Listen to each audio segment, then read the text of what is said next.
it's tough to overstate just what a decisive moment this really is for Israel's future as a country, for its society, its security, its economy. The masses of protesters here in Jerusalem and across the country say they're fighting for no less than democracy itself, just before what they fear will be the point of no return. Israel. After weeks of protest against Prime Minister Benjamin Netanyahu and his fragile far-right coalition, this evening, Netanyahu said he would delay but not cancel proposed changes to take power from the judiciary. His supporters say the legislation would rein in an out-of-control bench. Opponents call it a fundamental attack on Israeli democracy. Special correspondent Nurit Ben is in Jerusalem for us tonight.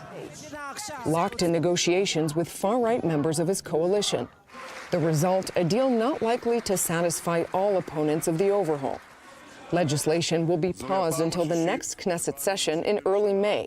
In exchange, a green light for far-right party leader and Minister of Internal Security Itamar Ben-Gvir to form a civil National Guard.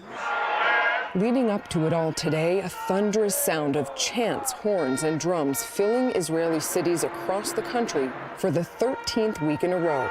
Let our judicial system be trampled on. We care about our judicial system and the fact that it has no political agenda, neither left or no right. It all came hours after a chaotic night across the country. Hundreds of thousands of Israelis quite literally leaving their beds to join unplanned protests. Anger and energy was palpable. I've been living here for 25 years. I came from London, from a good democracy to a good democracy. Israel, it feels like it's been hijacked by a group of extremists trying to derail this country.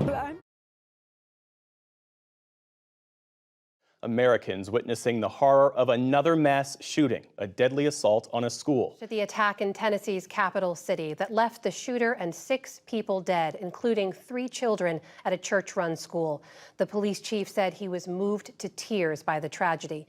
This time at the Covenant School, a private Christian elementary school of about 200 students.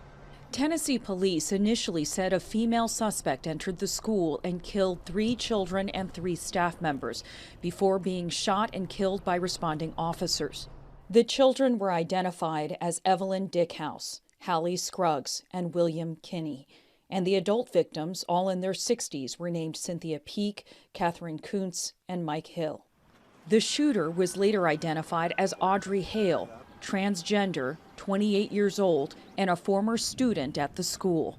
Don Aaron with the Nashville Police Department described the weapons used. We know that she was armed with at least 2 assault-type rifles and a handgun.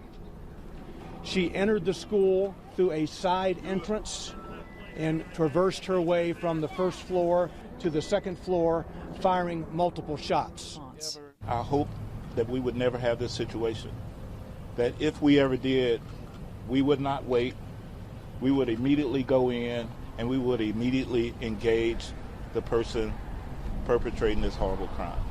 Shortly after the shooting, first responders escorted the surviving students from the Covenant School to buses where they were reunited with their families who were gathered at a nearby church.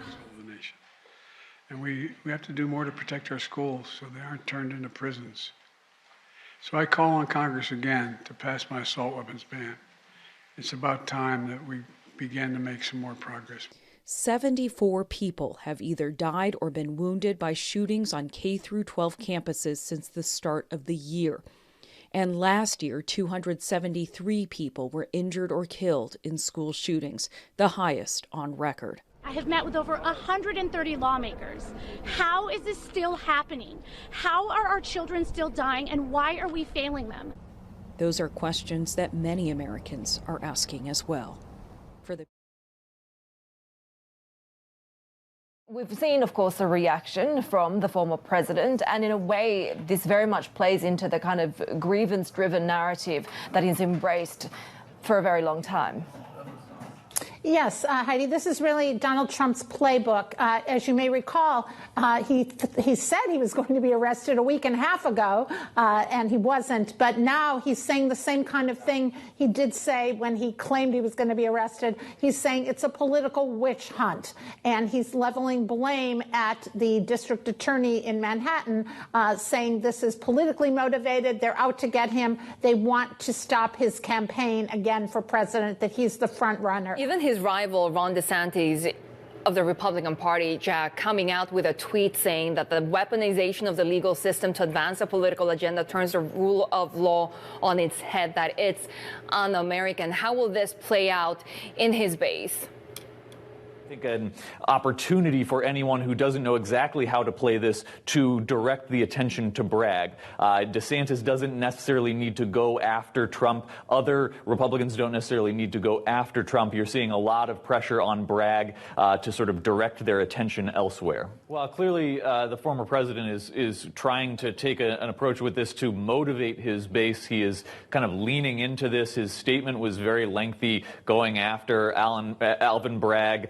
A litany of complaints about how he's been treated by Democrats. It is maybe something he sees as an opportunity to motivate his base. It does raise questions about any more persuadable voters. And it's notable that we saw generally a supportive statement of Trump by Florida Governor Ron DeSantis, seeing as DeSantis is seen right now as maybe the top contender for the Republican nomination for president against Trump. Maybe the second-tier person after Trump. It is a